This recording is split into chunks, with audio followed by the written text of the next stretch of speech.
Yesterday I read you an Eric Carle story about hermit crab. Today I have one from Eric Carle about Mr. Seahorse. Mr. and Mrs. Seahorse drifted gently through the sea. Mrs. Seahorse began to wiggle and twist this way and that way. "It's time for me to lay my eggs," she said. "Can I help?" said Mr. Horse. "Oh, yes, thank you," said Mrs. Seahorse, and she laid her eggs into a pouch on Mr. Seahorse's belly.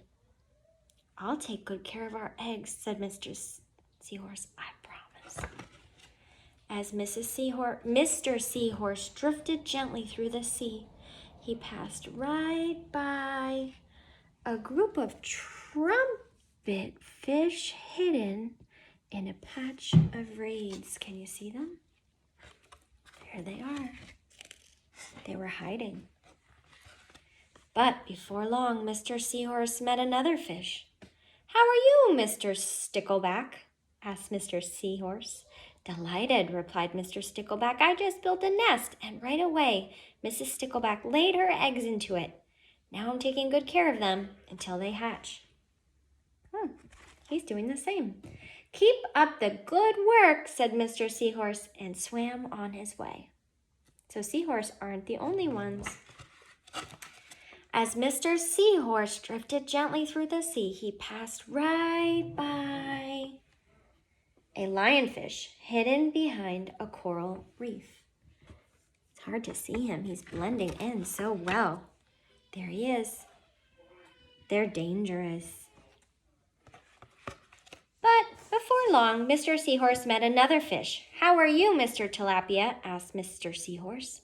Mr. Tilapia couldn't answer. "Her mouth was full of eggs." I know," said Mr. Seahorse. "Mrs. Tilapia laid her eggs. Now you are taking good care of them until they hatch." Mr. Tilapia knocked his head.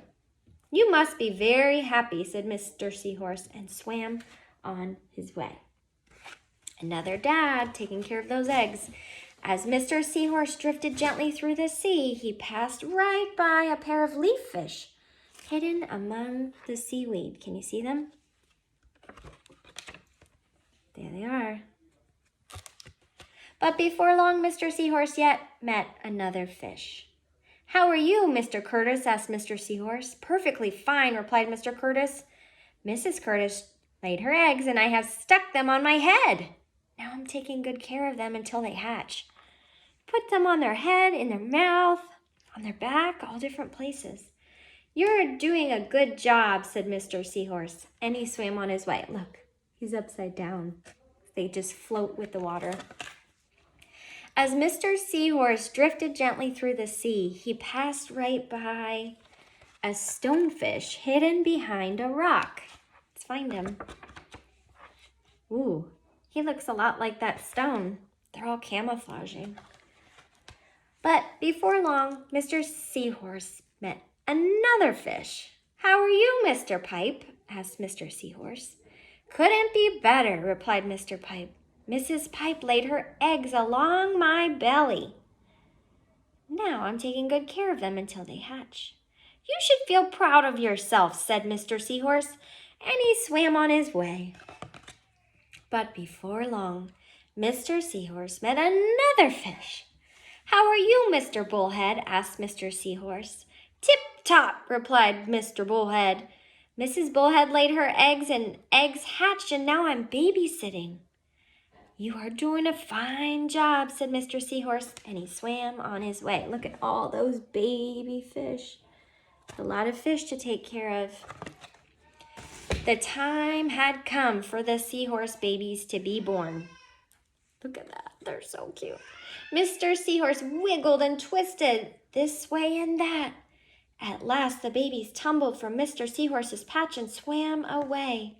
One baby turned around and tried to come back into the pouch.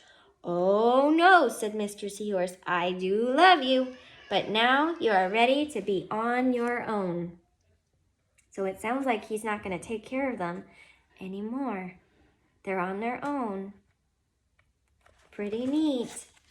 So Mommy carried you in her belly, But seahorses get carried in their daddy's pouch, just like some of the other sea animals that were in the story. I hope you enjoyed this and you learned something neat today.